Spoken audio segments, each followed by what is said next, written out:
In other words, I'm going to come in and I will accept the client wherever they're at, and as they go through changes, as they do their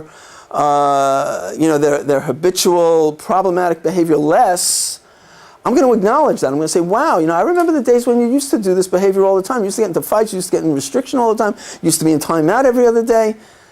You haven't done that in a while, have you now? Huh? Those were fun days, weren't they? You sure you don't want to go back to that? That was exciting, like it was always something happening.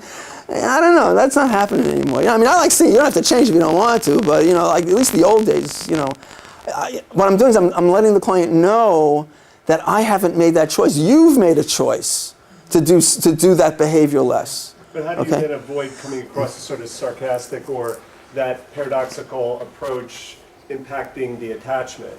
Because they'd have to, if you have a strong attachment, they may want to view that you care about them, but you're saying you miss the days essentially when I wasn't doing well, and that could come across as sarcasm, or even paradoxical interventions could be more passive-aggressive. Mm-hmm. Could run. Well, and you're raising a good question. I mean, again, when I do an intervention, I'm constantly, in my mind, there's like a little spin going on. Am I like, okay, am I trying to do one of these to the kids? Am I giving them a, like a poke?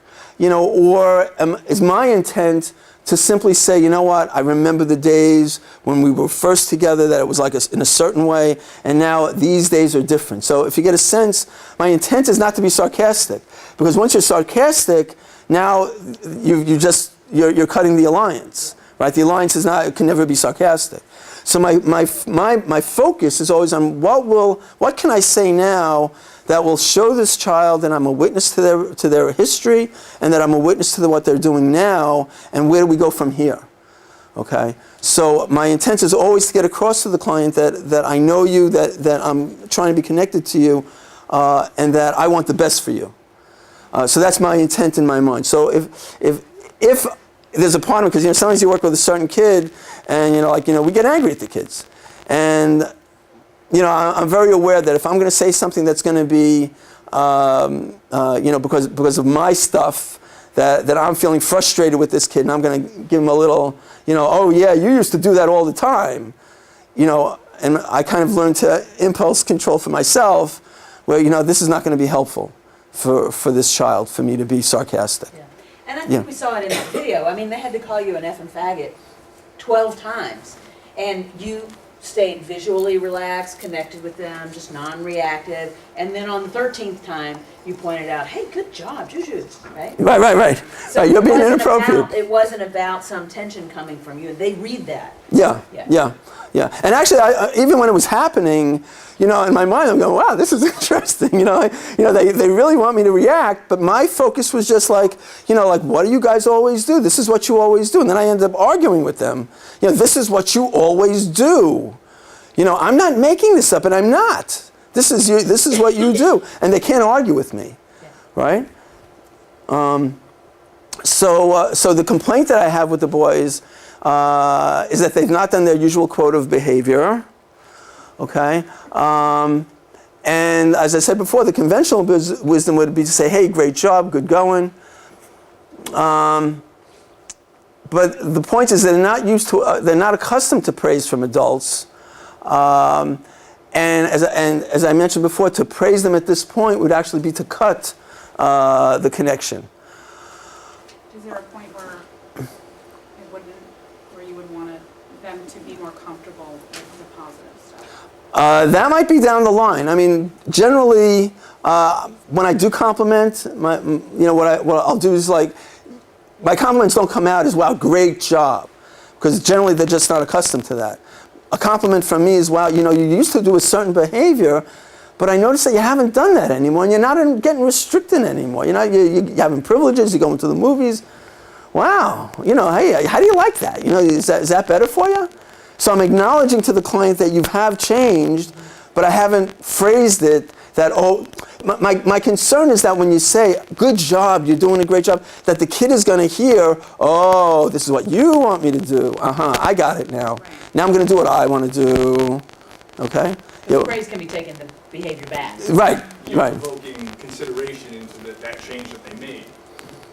Well, again, I want them to be aware that I'm aware of what's happened. For staff consciously not, because I was waiting for that staff who was saying like how many times it happened to say, "Good job, guys." Right, Staff right. Did you talk with staff about trying to avoid praising them for reduction in those behaviors? No, could work no, against you. right. Well, actually, I mean, even if the staff praised them, again, you know, and what I told the staff was, you know, very often staff is concerned, well, if you're doing the intervention, do we have to do something similar? All right? And I say, no, everything stays the same. I want the kids to do the same thing, and if you want to praise the kids, you can praise the kids. I want you to be the same. The only difference is that I'm going to do my thing, and you can tell the kid, you know, I don't know, Dr. Kaplan does his own style of therapy, but you know, if the kid does certain acting out, he's going to get consequences for that. So I tell the staff, you know, continue to do whatever you've been doing, and the staff is usually comfortable with that. Oh, you know, so we can give them reward and punishment? I go, yeah, that's fine. Okay? So let me move on because I see we're losing time here. So the point here is that, you know, you would think that when I tell them that I'm disappointed, that normally in a normal situation that breaks the connection. But because these kids are so accustomed to being told that somebody's disappointed with them, that's actually just another, oh, this is somebody else who knows us and is disappointed with us. Okay? But the sense that it gets across to them is that again, I'm seeing you and I'm connected to you. Okay? Okay. All right, this is going to be for 40 seconds. Faggot. I'm a joy, so that's Jesus. Nah, because he's did I say that we're not living up to our potential.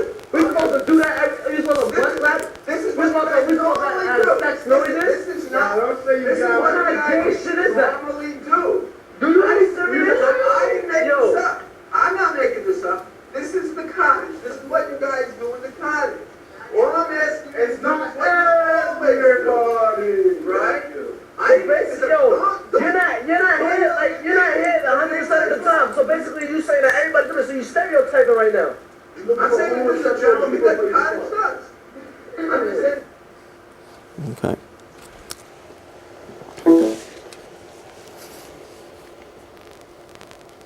Okay. So basically, what I'm doing here is what you're saying. I'm arguing my point that they're not living up to the potential, and at this point, I'm hijacking their behavior. You know, I'm pissed. You know, you guys are not living up to your potential. I'm part of this group. I'm the leader here. You guys are not living up to what you can be doing. And I'm making it mine, so it's like now it's not theirs anymore. Okay? So you can get a sense that when they're undoing the behavior, it's kind of like this gray area of whose behavior is it now. So I've taken leadership of their behavior. And basically, if you want to be part of my group, guys, there's expectations here, all right? And right now, I'll be honest with you, you're not living up to those expectations. Okay? And you can realize that if I'm talking to guys like that, what's their reaction? They're like, fine, I don't want to be part of your group, right?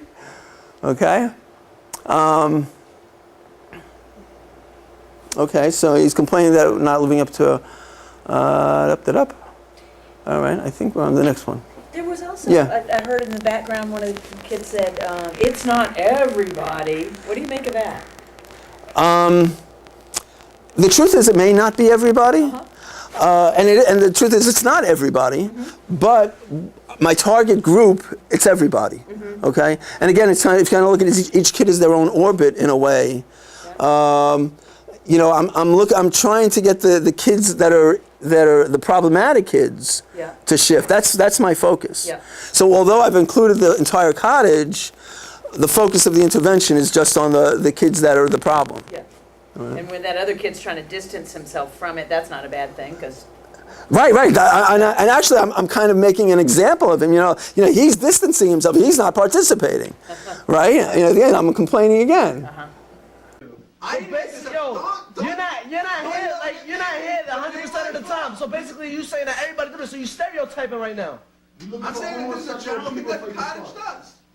I'm just saying that you do that shit when you home. I'll be honest with you. That these these numbers are not reflective of Well, you want of to your see 10 up there, potential. right? 10 or 12, right? Well, that's what the norm is in the country. Yeah. That's what we normally do. So we're gonna organize things a little bit more. All right, and we're gonna and we're and I'm gonna have to assign people to do what they do. All right. Now you guys know what you're supposed to be doing, but you know. Oh, you get it. I cannot force people to participate if they don't want to participate. All right. All right. Because I'll be honest, I think that Nemo, who does best sex noises, he's not participating. I can't make him participate. All right. If he doesn't want to do it, I can't make him do it. All right. So my question is, if he's not going to do sex noises, do we have a volunteer? No. To do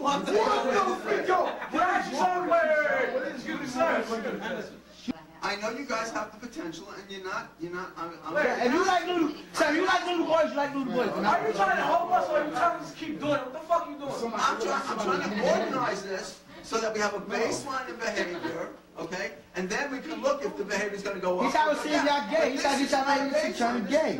This is not Fucking faggot. what we're looking at here. Okay. All right. So basically, I've hijacked the group and I've created a paradoxical dilemma in the group. And you know, one of the other things that happens when you do a paradox is that the logical mind gets frozen.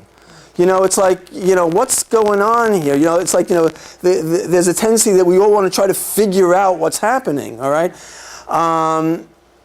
And basically what's happening is I'm joining. That's what's happening. But the logical mind can't compute that, all right?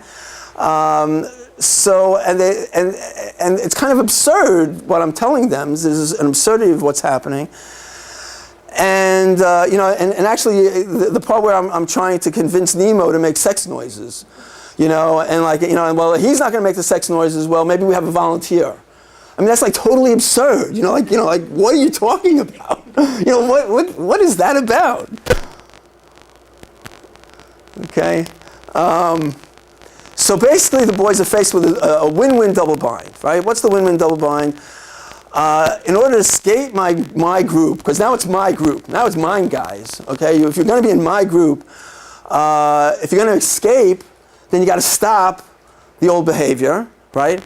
And if you continue, and the paradox is if you continue the old behavior, good job, now you're connected with me. That proves that you're connected with me. So either way, they're kind of stuck, okay?